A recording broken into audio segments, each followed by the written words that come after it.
Welcome to our podcast, Parenting by the Pint. Enjoy the show.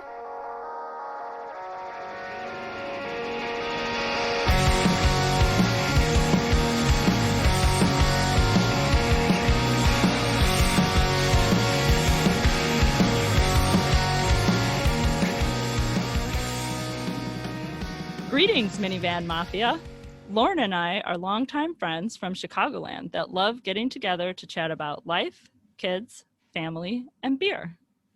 Each week, we'll feature a brewery and sample at least 2 of their beers.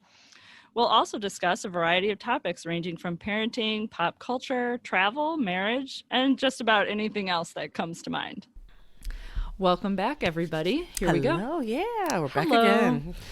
So, as usual, we're going to feature a brewery, and today we're going to feature Goldfinger Brewing in Downers Grove, Illinois. So, like the opposite of what we did last week, where we went out to New York. Literally down the street. So we're back. We're back to the Midwest. We're literally back to like home. Yes.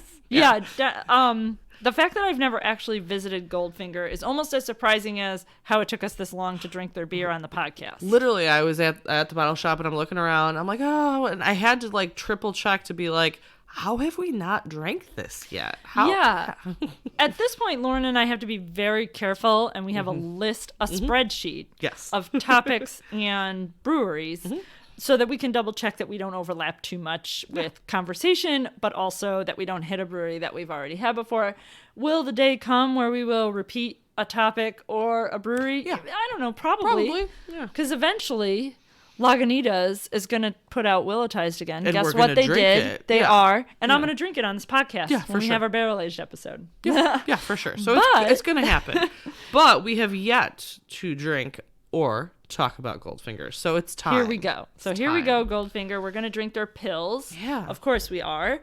And Pills is a thing lately. Yeah, I know, right? It's actually 2 in a not row. even really like the season, I guess. I don't know. It's kind of like Pills is always in season, though. Isn't it, though? Kind of. Pills is always in Right? season. I love that. I'm in for it. Yeah. All right. We're I going to give it some try. I was just starting to pour the entire thing into my glass. I'm I'm sorry about that. There's took plenty. Literally half the pint. I So I'll did. just take the other half of the pint.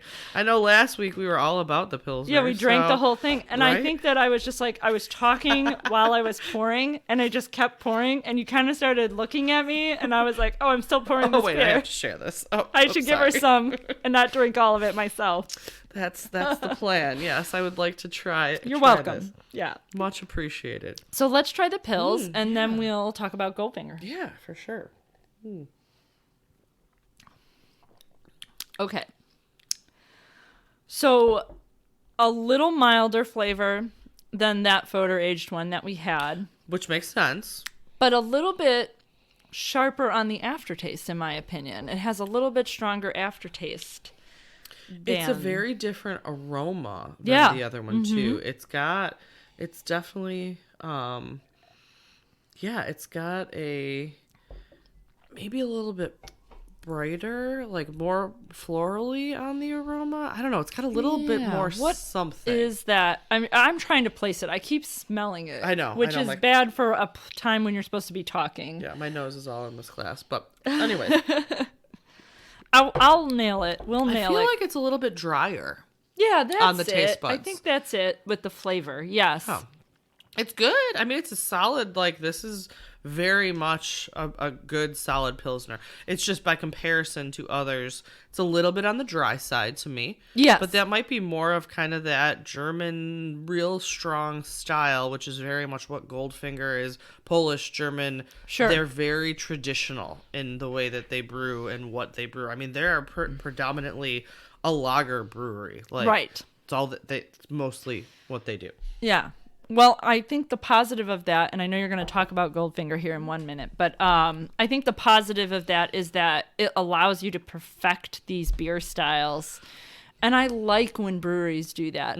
I know I seem to complain about it too often, but when you have a brewery that releases a different beer every week or every 2 weeks, I get a little bit of like, I would say there's a balance of being overwhelmed with also being a little fatigued by that. There's a handful of breweries that put out different beers on a very quick rotation, and they either all just like fade into each other because they're too similar and nothing stands out enough, or they're just too different that you never really get really excellent at one type of beer. Yes. There's just, and there's a couple breweries that come to mind with the different variations, but I like when a brewery perfects and gets consistent with a beer that's really good and that is consistent. Like, well, that they're and really like, good at. if you like this beer, guess what? Yeah. You can always get it. Yes. But if you really like the release from last week from XYZ Brewery, there's a chance they might never make it again. Yep, exactly. Yeah. Or there's a good chance they might make it again, but it won't be till next year. Correct. Or and it may 18 be months from now. Slightly different because they're not making it every month. They're not making it every 3 months. They're making it once a year. Maybe. And that's, it's just very different. So Goldfinger is very much, they've got some beers that they make all the time, which 2 of them are what we're drinking now. And they very much have perfected, I mean, even on the beer, it says drink more lager on all of their cans. Like, that's what they do. Yeah. And they do it well. And that's what they want to do. So, it's very much what the style that they are into, which I respect. So. Yeah. Absolutely. So tell me about Goldfinger. Yeah, so they actually opened like in the middle of the pandemic in July 2020. So I feel like I remember that. I remember posting the beer group about Goldfinger opening and me being like, really? Are you sure? Yeah. I mean, so they started trying to open, like they started the process in 2019, which was before everything shut down. And then they just powered through and opened in end of July of 2020. But it's owned by a husband and wife. They're in Downers Grove.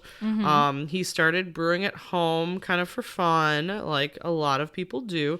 But then this is an interesting origin story, I feel like, too, minus the home brewing thing. So he started tracing his genealogy, and he discovered that he actually came from a very long line of brewers, which kind of inspired him to quit his job and, start along that path. But so even on the cans, it says, brewed like our ancestors did in 19th century Krakow. So in 1870s, Marcus Goldfinger, which is who the owner is a descendant of, started brewing beer in Poland. Oh. And not only was he brewing beer, he was dealing hops, and he produced brewing equipment. And like dealing hops. I don't know why that just didn't come out right. I was like, he was dealing. He's dealing. He's selling. He's yes. Anyway, go on. Producing and selling brewing equipment and etc. So this person's family was involved in the Polish brewing industry back to the 1870s. So that's cool. 4 generations later, Thomas Beckman is the co-owner of Goldfinger, and he's a descendant of the Goldfinger family on his dad's side, apparently. But he decided to quit his job. He enrolled in the World Brewing Academy in Chicago. Not only that, but then he went to Munich. And he got his diploma from the World Brewing Academy. He designed his brewery to produce the best possible lager. So he is very much core beers are lagers, the Vienna lager, the Pils. They do have some rotating seasonal beers. They've done an Oktoberfest before. They've done some small batches, but they're really keeping mainly with the traditional Polish and German styles of beer. That is what they focus on. So that's what they do. He even discovered in his searches some distant cousins that are still in Poland. So he actually inherited some artifacts from the Goldfinger brewery back in the late 1800s, early 1900s. They've got newspaper clippings and ads from Prague and Poland. They have an old Goldfinger fermenter valve that was actually dug up from under the mountains in Poland, excavated. Like, they've got some cool stuff going back generations, and he's continuing kind of that tradition that was in his family that his great ancestors started 4 generations ago. I love it. Yeah. That is another pretty unique origin story. We've had some older breweries, and we've talked about it going through generations, and I love that story. But the idea of like starting a brewery because you were inspired by your older generations of brewers is a really cool thing. It's not that it was passed down as just expected what you would do. It was an interest he had, and he actually found out that it was something that his family had been doing for many years. So I thought that was kind of a cool, thing. He actually went on, after he went to the Royal Brewing Academy, he went to Munich. He wound up as a brewer at Lagunitas, actually, in Chicago. And then he actually worked at Emmett's, which is a small one, and also in Downers Grove, down from there before starting Goldfinger. So he did have some experience at other places brewing before he decided to kind of start up his own business. Like I said, they had the plan in 2019, wound up opening in 2020, and has been going pretty good since. I mean, they are popular for what they do. People that like lagers seem to enjoy them. They're at my local bottle shop. They distribute at least locally. So you can definitely find this in the Chicagoland area. Nice. Yeah. Well, we started off great. Simple, crisp, pills. Again, another pill. I know. We haven't drank a pills in like forever, I feel like. And now we're 2 episodes in a row. So strange, right? Yeah. So strange but good. You know what? I feel like it's a good fall. German beers are a little bit heavier than like some of the other things, or not as summery, feels like a good transition. Yeah, well, it kind of gives you that. It's not an Oktoberfest, but it gives you kind of that German Oktoberfest vibe when you drink and a beer like this. That's kind of what I'm thinking. Yeah, that's my feel about it. Yeah. So, So, I mentioned the word vibe, which I have learned recently has become part of my vocabulary, which I think is a young person word. I feel like I've seen like stickers and miscellaneous things on social media. Yeah, I just like use the word vibe now when I want to give off like where I'll be like, oh yeah, I get that vibe. Where I'm like, I see what you're putting out there. Okay. And I don't know. Picking up what you're putting down? Yeah. That is definitely not a phrase that anybody uses anymore. I used to have a customer who she would call, and she wasn't very well versed in signage. She worked for a printer, so she did a lot of letterhead and magazine layout work and things like that. So like a different element than what we do. Yeah. And she would call and she'd be looking for a quote, but she wouldn't know exactly what she wanted. Like she needed a suggestion. Okay. And so she would be like, I have this customer and he's got this storefront and he wants to put graphics in the windows and I'm not really sure what I should do. Do I take measurements or blah, blah, goes through the whole process with us. And then she's like, well, so what would you recommend? Are you picking up what I'm laying down? And every time she would say it, I would just be like, yeah, totally.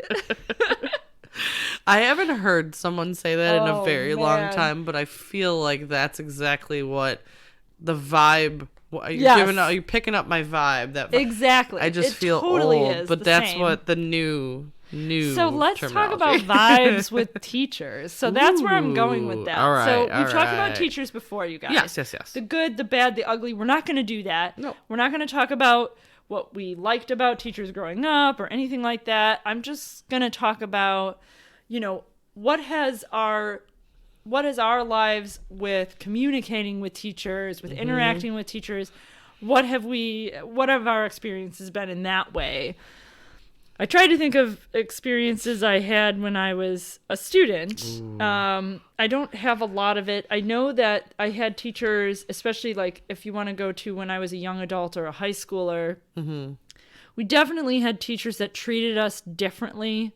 Some treated you like an adult and some treated you like a child. Oh, yeah, for sure. And so in that way, we did have some experience with how our teachers communicated with us. That's kind of interesting. Yeah, definitely in high school, I can think back to how I remember being treated by some teachers. Yes.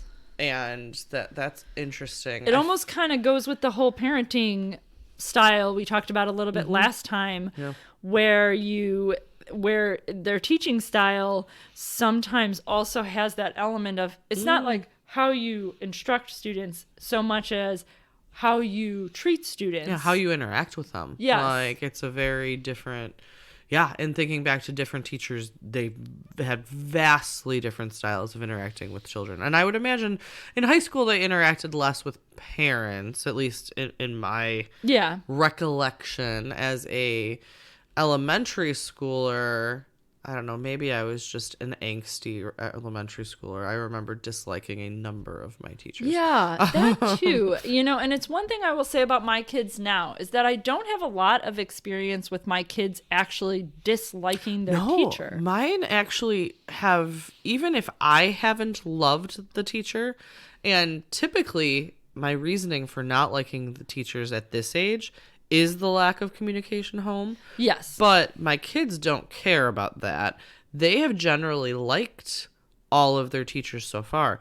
But I distinctly remember not liking some of my teachers in elementary school. Yeah. The other thing that I recall, though, is that the ones that I didn't like the most were the closest to retirement age. Oh, oof. That is a difficult correlation. And most of my kids' teachers recently are the same? No, have been younger. Really young? Really? Probably, younger than me for the most part. So they're not first-year teachers, but they're not end-of-career teachers. They're like right in the middle.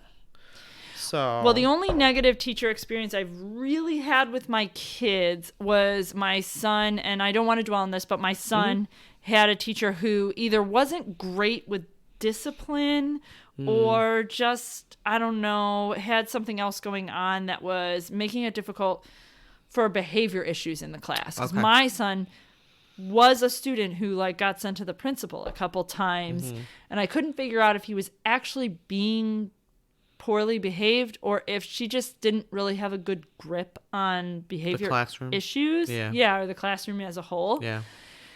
And she was a fine communicator, but she was a very young teacher. And I believe it was her first year in the district. It might have been her first year. Teaching. Yeah. Which, as I've said many times before, my son's grade has always been kind of a wild card, and I don't wish upon anyone.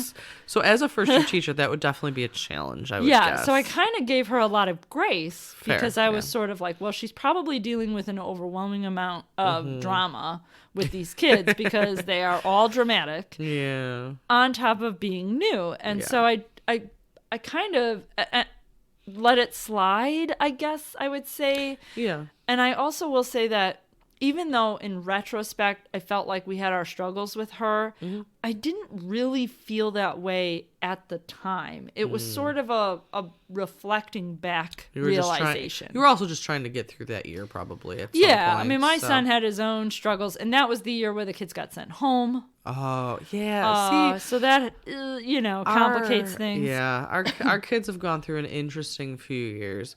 I will say I was talking to one other parent recently, and she has a son that's older than the twins. So her oldest actually had the teacher that my daughter has now. And she said, my son loved him. He was a horrible communicator with the parents. Oh. We never knew what was going on in the classroom. Nothing was ever communicated home, but the kids really liked him. And I was like, well, you need a happy balance. You need a happy medium in there. Well, yeah. And I've had a little bit of experience with teachers who you can tell are a little nervous around parents. Like my husband noted that has noticed that at a parent-teacher conference before. And has been like, teacher was really nice and I had a good experience and so, this child was doing well and everything. But I also got the impression that they were very nervous. Or I also got the impression that they were a little quiet, that I had to kind of ask questions. You're trying to pull information out of them. And I said, one of the things that I've kind of discovered with some teachers is that they handle the kids great, they can communicate with the kids great, the kids do fine. They don't know how to deal with parents. Yeah. Huh. And that is not an excuse. It's an explanation. But it's an observation more than anything. Yes. That's sometimes I've definitely gone through the gamut with my 3 kids in terms of different communication styles, home, excess communication, lack of communication. My twin boys teacher last year it was fantastic about communicating, but possibly over communicating. I mean, it would be a Saturday afternoon, and she would message us on Seesaw, and I was like, "Why do you even care today?" Was gonna say the same thing, that I've had people on the other side that I'm like, dude, if I email you at 9:00 at night, you do not have to email me back at 9:15. No, literally, if this is a Friday night, I don't even expect to hear from you till Monday. That is my attitude about it. You are not at work. I get it. I have a job where part of it is to maintain communication with customers. Mm-hmm. And when I get an email over the weekend, for the most part, I do not answer until I get back in the office on Monday. I do not. I will not. If you email me between Friday and Monday morning, you're not getting back. I'm not getting back to you till Monday. For a very long time, I never even checked work emails when I wasn't at work. The only reason that attitude has changed for me personally is because there was a time where my brother and I weren't at work as much because the kids were home, or obviously all of the bad place things. The bad place, all the bad place The things. bad place things. Yeah. And so I did start checking emails from home. Yeah. And I would respond. And now on occasion, if it's like a yes or no question, I will reply to an email if I see it. But you're not taking the time out of your Saturday afternoon to do that. No. So I do not expect that from any of the teachers. I definitely don't. But I will say that my son's teacher last year was very much constantly in communication, which has its bonuses. I always knew if there was something I needed to remember for Monday morning. I always knew what was going on. Now, I will say that my daughter's teacher was the complete opposite. I almost never heard from her at all. And this year, it's a mix, I would say. It's significantly less than last year. My daughter's teacher, I never hear from. And this is the same teacher that my friend's son had. And she was like, he's a horrible communicator. He is a horrible communicator. Oh, geez. Like, and I had asked about, like, oh, my daughter's going to miss, she was sick or whatever. Like, she's out Friday. Can she make up her test on Monday? And, like, he never responded at all. And so I sent my daughter to school, and I was like, can you ask if you can make it up? And he let her, but he never responded to me at all. Literally at all. And I was like, okay, cool. I'm glad my daughter has a voice and can do this, but like, a parent is reaching out to you. At least at some point, respond. Like, I know, right? Doesn't have to be a paragraph. Just has to be like a sentence. Yeah, I let her retake the test today. Thank you. That's literally all I want. That's great. So it's definitely interesting. It's also interesting to me the perspective of the kids or the teachers that the kids like versus how those kids are, like you're saying, like with the adults is very different. Right. I haven't had parent-teacher conferences yet this year, so I'm going to wait and see how that goes. I'm definitely to be determined. Curious what that interaction is going to be. I feel like because of my interactions with my oldest, who's in special education, I am very abrupt and very to the point. Mm-hmm. So I definitely ask very pointed questions. I don't beat around the bush. I am not fluffy in any of my conversations with my kids' teachers. I have a kind of random question for you. What is your feelings on how you want them to address you? Do you want them to call you Mrs. Voigt? I have absolutely no care in the world about that. I also feel that way. Don't care. I don't mind being called Kara. Yeah. I will call you Mr. or Mrs. whatever. Yeah, partially because that's what I expect my children to call you. So. Yes. But I will also be fine with you if you want me, if you want me to call you one Kristen, or two if you want me to call teachers you, that were like, you can just call me so-and-so, whatever. And I would. I also, and I've mentioned it many times before, my son, his best friend, is a teacher at his school, and so I've interacted with him socially, and in spite of the fact that we've hung out on weekends, he calls me Mrs. Jorgensen, and I call him Mr. Guernsey, and we do not call each other by different your first things. names. I think if I was across the room from him at a concert, You would still say, he Mr. would Guernsey. shout, Yeah. yes, I would shout, Mr. Guernsey, and he would shout, yes, Mrs. Jorgensen. Yeah. That's probably out of habit at this Yes. point. But yeah, I am very much indifferent. I will say that there is a vast array of different responses. So I think that my kids' teachers generally refer to me as Mrs., but some of the administration that I've interacted, you've used my first name. So they are not my kids' teachers. Okay. They are the principal or the special services director Okay. or things like that. Yeah, maybe I've had that experience. I did meet with So, our assistant principal recently to talk about my youngest, and she may have called me by my... I don't specifically remember, but I know she would be comfortable with me calling her by her first name. Yeah. The school nurse and I call each other by our first names because my little one apparently is a hypochondriac. Dude, I get a and phone goes call to the like nurse. every 3 days from the school nurse. I swear to God. Which one of your kids is it? No, my oldest. It's your oldest? Always. So my little one, I love him, and I've always talked about how athletic he is. He might be too intense to be an athlete. He's just like, he gives it 100% all the time, which seems like a good thing. Except until it's not. Until he like snaps an ankle out there Yeah. trying to take somebody down. And you're like, it's recess. Dude. Like, Stop. calm it down. You don't have to butt heads every other day. Yeah. And so she'll call and I'll answer at work and she'll be like, hey, it's Jenna. And I'm just like, hey, Jenna, what's up? And she's just like, well, I just had your son and I sent him home back to class with an ice bag. Oh, jeez. And she's like, I think he's fine, but I'll let you know if he comes back. And I just want to be like, what are we doing, Jenna? Right. Yeah. What's going on? Don't call me unless you called the ambulance have first. to. Yeah. Okay? Can we come up with I will say that I haven't gotten many calls from the twins nurse. My son switched schools this year, my oldest. So I have now interacted with that nurse a lot, but she's got to be in her late 50s, maybe older. She always announces her first name, the entire thing. This is Mrs. So-and-so, the school nurse at Hadley, literally at her entire title of her signature of her email, school and everything. And then she'll go, it's not an emergency. And yep. And that's how I think and I they're was like, required to say that. like, come, and then she'll say, you don't need to come pick him up. I don't think he has to go home, and then just go with the rest of whatever it is. And then My she's oldest like, he son, tripped and fell outside. Yeah, my Done. oldest son, he's not very verbal, and so he has scripts that regardless of what is hurting him, he will repeat the same thing. Okay. So it's very difficult for us or anyone to determine like what is wrong. Yes. Because he could have a stomach ache, but he's going to say it's his ear because his ear is the most common thing to be hurting. Yes. Because he has had 3 ear infections in 3 months.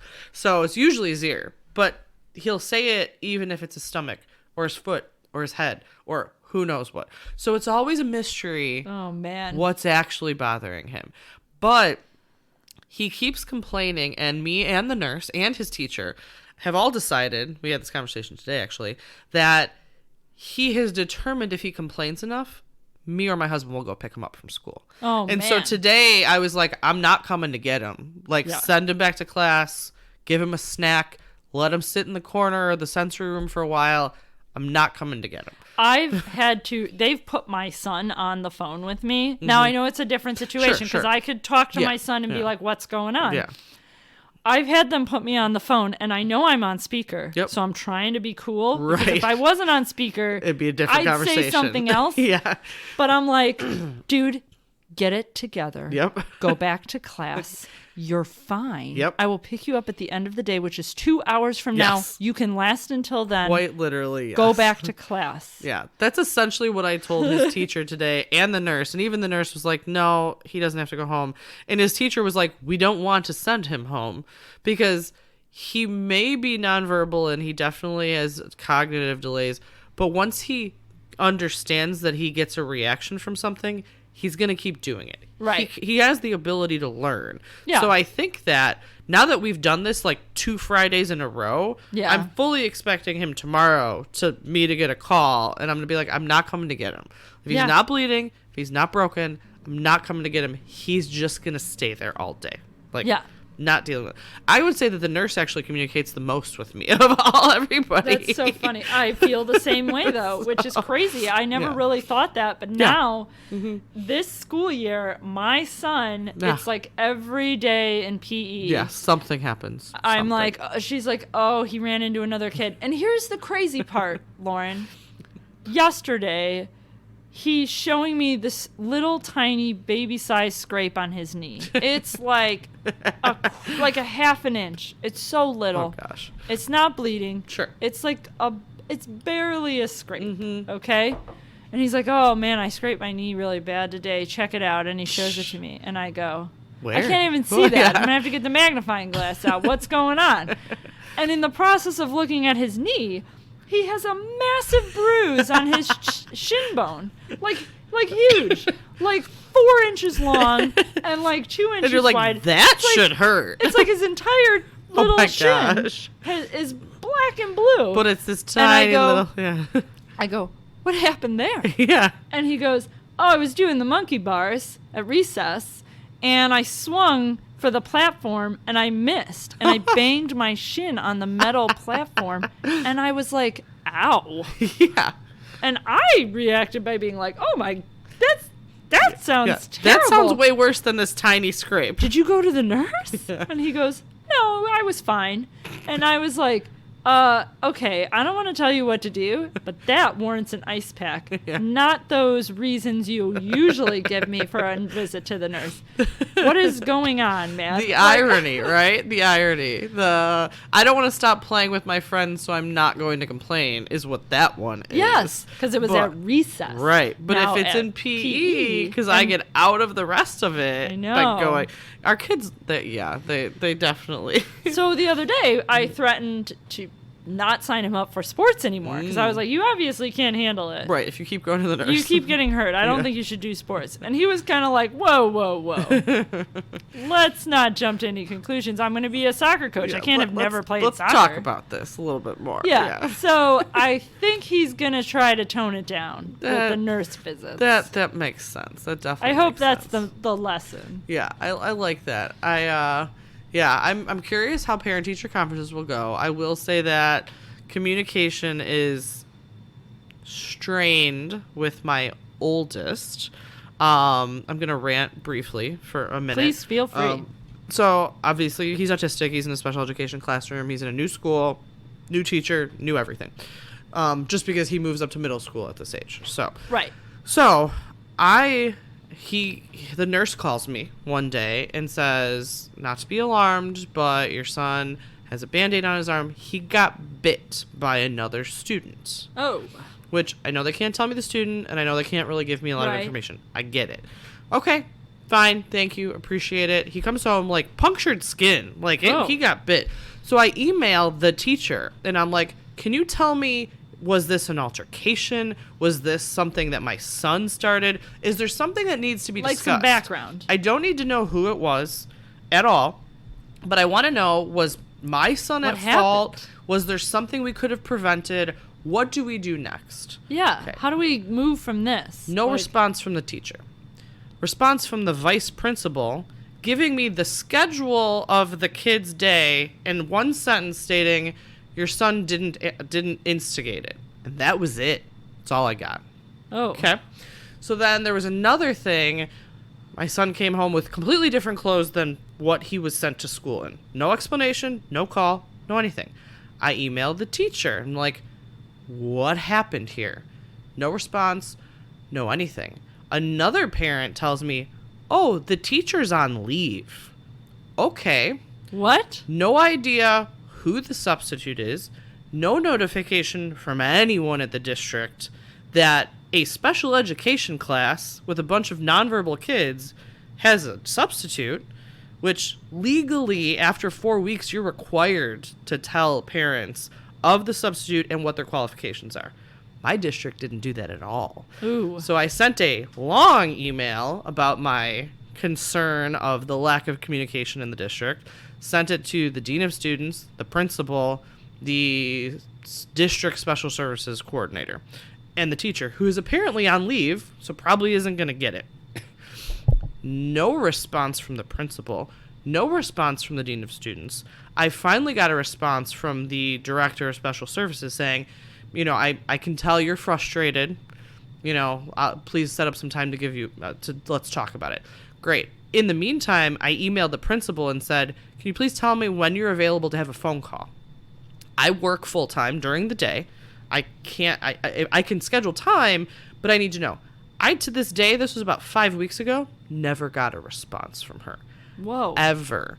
In the meantime, I get an email from a person that I know nothing about, don't know who she is, saying, Dominic had a really good day today. This is what they did. This is what he ate, blah, blah, blah. And my response is, thanks, that's great.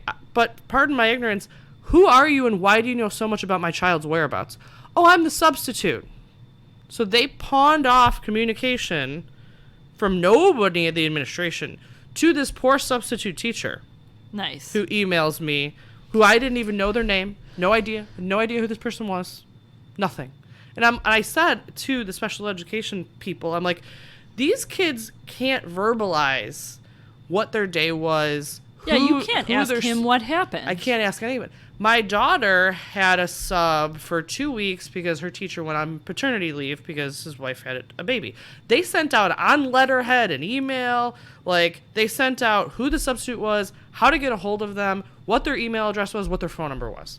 Wow. But the special education class sent nothing. And I'm like, how do I get a hold of someone if I'm concerned about being in, like, what's happening in the classroom?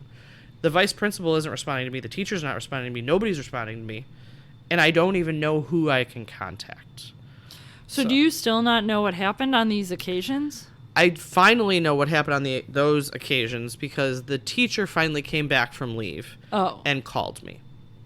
But until then, for 5 weeks, I had no idea. And received no assistance from anybody else? Anybody in the district at all. No one in the administration of the school. Now, his previous school, I had constant communication with his teacher. I knew what was going on. Like, everything was fine. I had confidence in it. I am speculating that this teacher got hurt in the classroom by another student.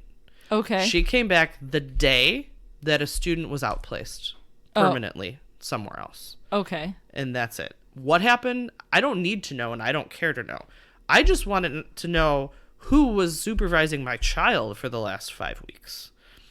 That's it. Like, who is it? How do I get a hold of them? Who do I need to contact if something happens? Jeez. So, and you do not have to explain what happened, but was the substitute then the one who clarified? No, you said that. No. I'm sorry. The teacher comes back. The teacher came back and had to clarify everything. I apologize. Yeah. You already said that. Yeah. Yeah. So the teacher, and I actually emailed the district, and in my email I said, I have no problem with the teachers, the aides, the people in the classroom, because it's not their job to notify the parents. Like, the teacher wasn't there. I can't blame her for not communicating. She didn't even have access to her email. She was out. Like, someone from that administration should have contacted the parents. Absolutely. Somebody should have. And even after I asked for clarification, they ignored me and passed it off to this poor substitute teacher. And it should not have been on her to deal with an angry parent. Like, no, that's not the right course of action. That's pretty shady, dude. Right? Like, I was furious. And I read back through my email like 6 times before I sent it to make sure it was tactful and professional and whatnot. And I'm like, it's not unreasonable. My requests are not unreasonable. Like, if you can do this for a 3rd grade classroom who can communicate, you can do it for a 5th grade special education classroom when most of the students in that class, I am well aware, cannot verbalize what's going on in their day. Like, that seems absolutely ridiculous. That's pretty bad. So the teacher's back. We've had great communication since. I can't blame her. It's not on her. Things have improved vastly. I'm getting notifications home of his emotions, how he's doing. He's learning yoga. He's like, all these things, which is great. Yeah. But why did it take me complaining severely for communication to come home? And I would say I expect more communication from his classroom because he can't tell me. Yeah. So I agree. Yeah. I agree 100%. So that's my negative current experience. And unfortunately, he's in a new school, and this is my first interaction with these people, is a not great one. So I'm hoping it will go up from here because it can't really go much less. So, yeah. I, to kind of expand on moving to a new school. So my son moved to middle school, and I have communicated maybe once or twice with each of his teachers. So he moves around for different subjects now. Yeah. So I've communicated with the math teacher a handful of times and the ELA teacher, which is a fancy word for English, which is what we used to call it. I don't like it that we changed it, but I'm going with it. I'm trying English. Yes. I went to the conferences and I met with literally everybody that he had, Yeah. even his PE teacher, who had very nice things, who was actually very well organized and had interesting awesome. things to discuss with me. I enjoyed it Cool. very much. I didn't know that I would. Yeah. I assumed he would just tell me whether or not his gym shirt needed to be washed, which I Did it? still have you not seen seen. it? Okay. But I did hear from another student while I was at parent-teacher conferences that they washed them at school. I just learned this like 2 days ago Yeah. that there's a washer and dryer at my son's middle school as well. Yeah. Just learned this. So Okay. I assume That's promising. I assume that's what's happening. Maybe because so many of the middle schoolers didn't take their shirts home, they just gave up and just Yeah. washed them at school. That I feels mean, like what's I happening. accept those terms. Yes, I yes. personally, if I were the PE teacher, would probably just be like, you know what?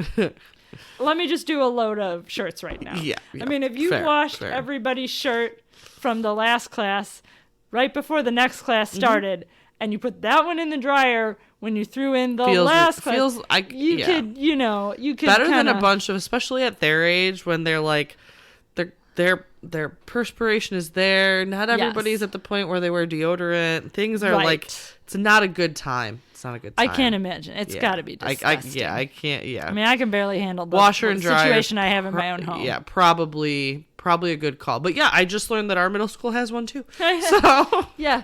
What? Okay. who knew? So I had a little situation with that sort of revolves around communication with my son's band director. My son's clarinet mysteriously disappeared recently. It was mysterious because I put an AirTag in it so that I would be able Okay. to track it should this exact thing happen. Smart, yes. Well, I tracked the AirTag, which seems like the rational, logical thing to do. Yes. And it turns up a few blocks away from my home in a random neighborhood. Okay. So I'm thinking somebody stole his clarinet and took it home with them. That was on the bus with him. Sure.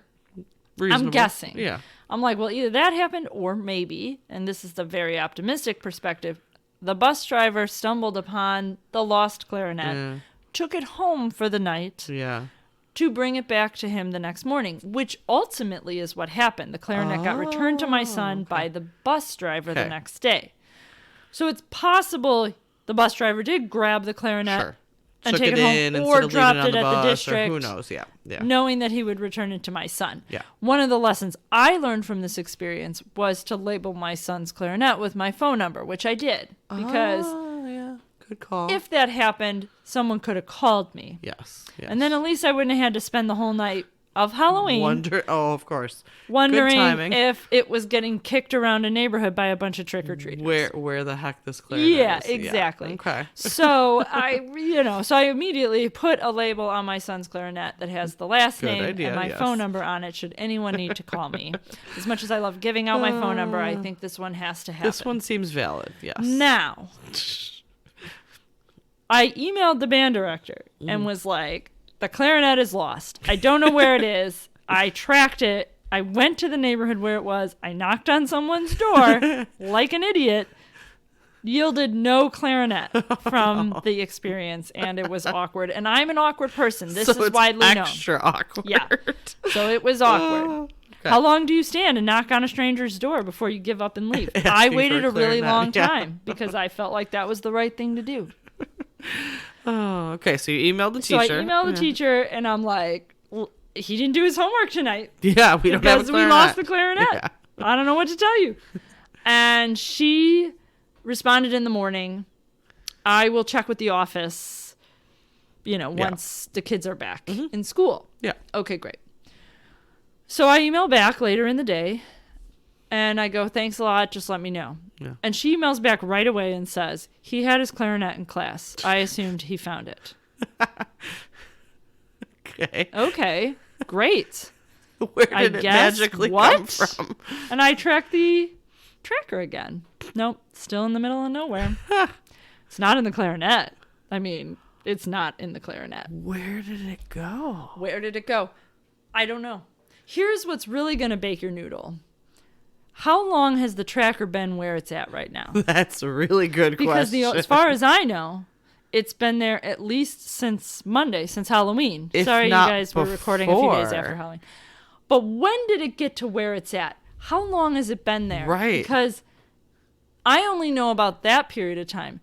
Did it go missing earlier in its history? It could have. We don't know. Yeah. Because you didn't have the need to track it until then. Just for fun, I thought I would ask my son if he could explain what he thinks happened.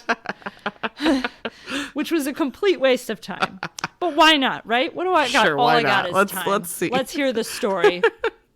So he is like, I'm like, dude, okay, so the bus driver gave you back your clarinet. Did he say you left it on the bus? Yes. Okay, cool. Mystery solved. Yeah. The clarinet is back. That's what's important. Yes, but What happened to the tracker? How did the tracker get outside of the box that your clarinet is in? right. And in a random yard or something. I mean, I assume it's like in the grass somewhere. Right, honestly. literally, yeah. Like, Yes. I assume that's where it is. I have seriously considered going over there because I can use my phone to make it make a sound. Oh, I would totally do that. I almost did it this morning before work. I might do it tomorrow morning. I'm not sure. I've got a little time. Probably would. Yeah. Give us an update. Okay. Anyways, I will. All right. However, I go, what happened to the tracker? Did you know there was a tracker in the case? And he goes, no. But he says it in a really weird way. In a way that you're like he hesitates and then he's like, no. So you didn't know that there was a tracker in your clarinet case? No. So you didn't take the tracker out and throw it out the window of the bus or anything? And he was like, no, why would I do that? And I'm like, I don't know. That's a great question. I'm just trying to figure out why it wasn't in the clarinet case. And he's just like, I did not take it out of my case. And I was like, yeah, okay, man. The though, did someone else take it out of your case? See what I mean? No answers. The stories. It was a complete waste of time. Just like I said it was. Yeah. I just nothing. I got nothing. I have no idea how the tracker got there. I assume somebody took it out of the case. Took it out of the case and thought it was valuable. Because it has the Apple symbol on it. That's true. They probably didn't know what it was. Yep. Maybe they thought it was some sort of storage thing or some sort of, you know. If he left the clarinet on the bus, someone could have easily opened the case, took just the tracker. Yes. And left the clarinet because it's a clarinet and most kids don't care about the clarinet. And kids probably wouldn't think that had value. Didn't realize that has value. Yeah. But think anything with Apple on it does. That might be the most likely scenario. I have to assume that at some point someone took it out of the case. Who that person is, I won't make judgments. Right. And decided to keep it. Yeah. Yeah. That's quite literally. You should walk past where it's supposed to be and start beeping. I mean, it's been there for like a week. It's not going anywhere. It's on the ground now. It's literally just dropped somewhere. Yeah. And I kind of want to get it back. No, I think that's fair because if it's left in place, it's useful. I want to say that if they're waiting for me to wipe it, I am never going to do that. God, I will have that forever. I will have that tracker on my list. I will be tracking that periodically until the end of time. Yeah, I will move away and still track it. Oh, I totally would. Yeah. They'll bulldoze those houses one day. And I will still track that AirTag. I will never never give up on it. Yes. All right, let's drink this Vienna style lager. Yeah. Looks good, nice and golden. It does look good. I have to share my ignorance here. I don't know what a Vienna style lager is versus a regular lager. I would assume it has to do with the hops. Fair. That seems reasonable. But I can't speak to that specifically. I will say I had one other thing to mention with the teacher communication subject. And I will say what it is I have had teachers kind of go above and beyond, make the extra effort in the form of communication or just in their way that they've handled the students. Yeah. My younger son's teacher last year was really good, and we really liked her. And I've communicated with her actually a handful of times this year because we're talking about getting him into a challenge program at the district. Yeah. And I wanted her to weigh in because she had a whole year with him. Yeah. And she also is very like mathematics focused. Like when my older son had her, there was a time where her and the other teacher were doing like a classroom swap, and she was teaching the math for both everybody. classes. Yeah. And so I knew she was that was her strong suit, and being that is my son's strong suit. Gotcha. I wanted her to kind of give some input, and she was very, very helpful. That's awesome. Good. Yeah. And so she went above and beyond what I really, would have expected. It would have been fine for her to just say, you should really talk to his current teacher. Sure. He was great in my class. Here's some test scores. Yeah. And move on. And we had a lengthy back and forth via email, and I offered to come in and talk to her, and she was like, you are welcome to do that. Obviously, she knows that I work. Yeah. And, we can't really meet when she's in harder. class. Yeah. So it was kind of like, well, that's a little more difficult. Yeah. But Email makes sense. It works. And Yes. there's that information. But that's awesome. It's great to have teachers that really do care about the kids that go above and beyond like that. And that's really refreshing when you do run into ones like that, especially after or potentially when you have others that are disappointing. It's really great to have ones that are the opposite end of the spectrum. Yeah. So and I think all of these experiences really do form my opinion of what I'm looking for in a teacher with my kids. I said it already, I do feel really good about my middle school son's teachers. He has a couple of honors classes and a couple of non-honors. He's in band and PE, but he also has like a science class that's not an honors class. And it's nice. I've had very nice, enjoyable conversations with pretty much all of them. Surprisingly, they've all said extremely positive things about my son. I only say it's surprising because I usually focus on whether or not he's organized in class. And all of them said, and I quote, he's no different than any other middle schooler. You know what? I'll take that. Yeah. I'm like, that is That's excellent. Totally fine. So they're all a mess. Yes, so we're good. As Got long it. as he's average on that. Yeah, this is exactly what I totally wanted fine. you to say. It's perfect. Good for him. And I even told him when I got home, I was like, everybody said really good stuff about you. Awesome. That's great. That's what I want to hear. All right. Well, I'm going to drink this this lager Let's drink here. a little bit more lager, and we'll catch you guys on the next episode. Yeah. Thanks, guys. Bye. Thanks, everyone, for listening to the latest musings from Parenting by the Pint.